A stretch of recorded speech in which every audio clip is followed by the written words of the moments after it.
Hey boys and squirrels, it's me, Miss Schramm. Welcome to our first episode of Glitter and Glue. I will be doing read-alouds with you, science experiments, craft projects, STEM challenges, the whole bit. So today I'm starting with a book that I always read to my classes at the beginning of the year called Rosie Revere Engineer. Written by Anne Beady and illustrated by David Roberts. So enjoy!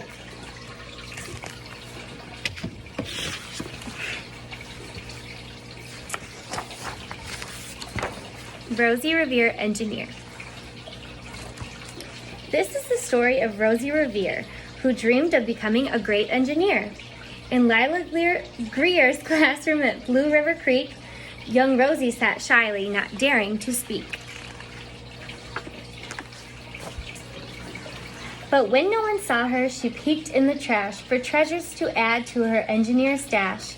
And late at night, Rosie rolled up her sleeves and built in her hideaway under the eaves.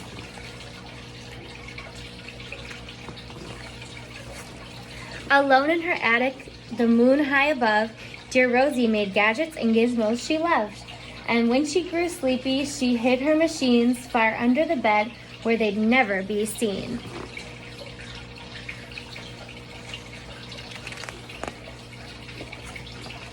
When Rosie was young, she had not been so shy. She worked with her hair swooping over one eye and made fine inventions for uncles and aunts, a hot dog dispenser, and helium pants. The uncle she loved most was zookeeper Fred. She made him a hat to keep snakes off his head. From parts of a fan and some cheddar cheese spray, which everyone knows keeps the pythons away.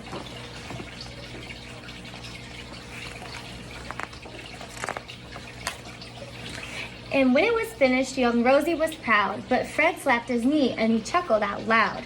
He laughed till he wheezed and his eyes filled with tears, all to the horror of Rosie Revere, who stood there embarrassed, perplexed, and dismayed. She looked at the cheese hat and then looked away. "I love it," Fred hooted, "oh truly I do." But Rosie Revere knew that could not be true. She stuck the cheese hat on the back of her shelf, and after that day, she kept her dreams to herself.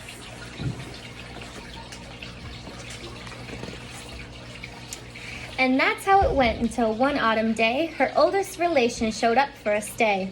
Her great-great-aunt Rose was a true dynamo who worked building airplanes a long time ago. She told Rosie tales of the things she had done and the goals she had checked off her list one by one. She gave a sad smile as she looked to the sky. "The only thrill left on my list is to fly."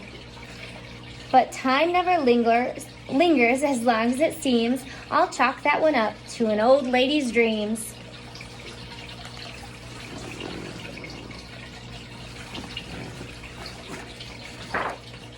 That night as Rosie lay wide-eyed in bed, a daring idea crept into her head. Could she build a gizmo to help her aunt fly? She looked at the cheese hat and said, "No, not I." But questions are tricky and some hold on tight, and this one kept Rosie awake through the night. So when dawn approached and the red streaks lit the sky, young Rosie knew just how to make her aunt fly.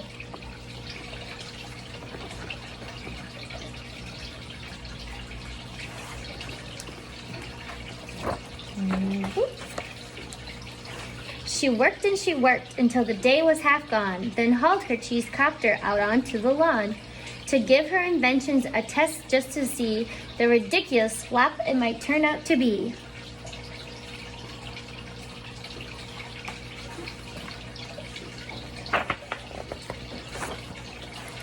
Strapped into the cockpit, she flipped on the switch. The Hello Cheese copter sputtered and twitched. It floated a moment and whirled round and round, then froze for a heartbeat and it crashed to the ground.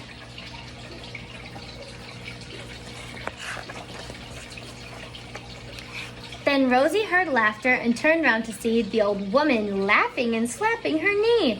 She laughed till she wheezed and her eyes filled with tears, all to the horror of Rosie Revere, who thought, "Oh no, never, not ever again will I try to build something to sputter or spin, or build with a lever, a switch, or a gear. and never will I be a great engineer.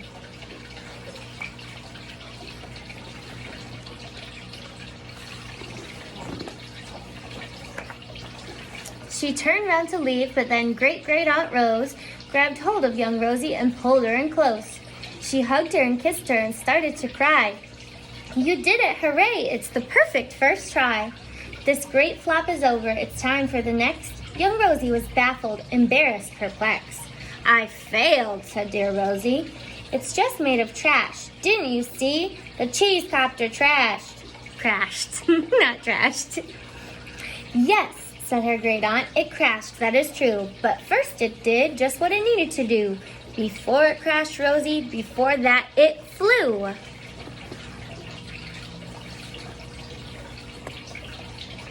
Your brilliant first flop was a raging success. Come on, let's get busy and on to the next. She handed a notebook to Rosie Revere, who smiled at her aunt, and it all became clear. Life might have its failures, but this was not it. The only true failure can come if you quit.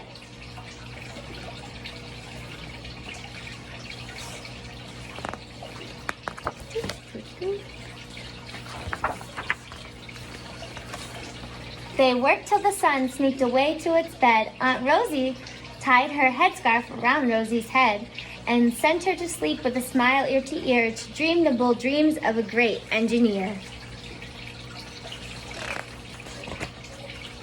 At Blue River Creek, all the kids in grade 2 built gizmos and gadgets and doohickeys too. With each perfect failure, they all stand and cheer, but none quite as proudly as Rosie Revere.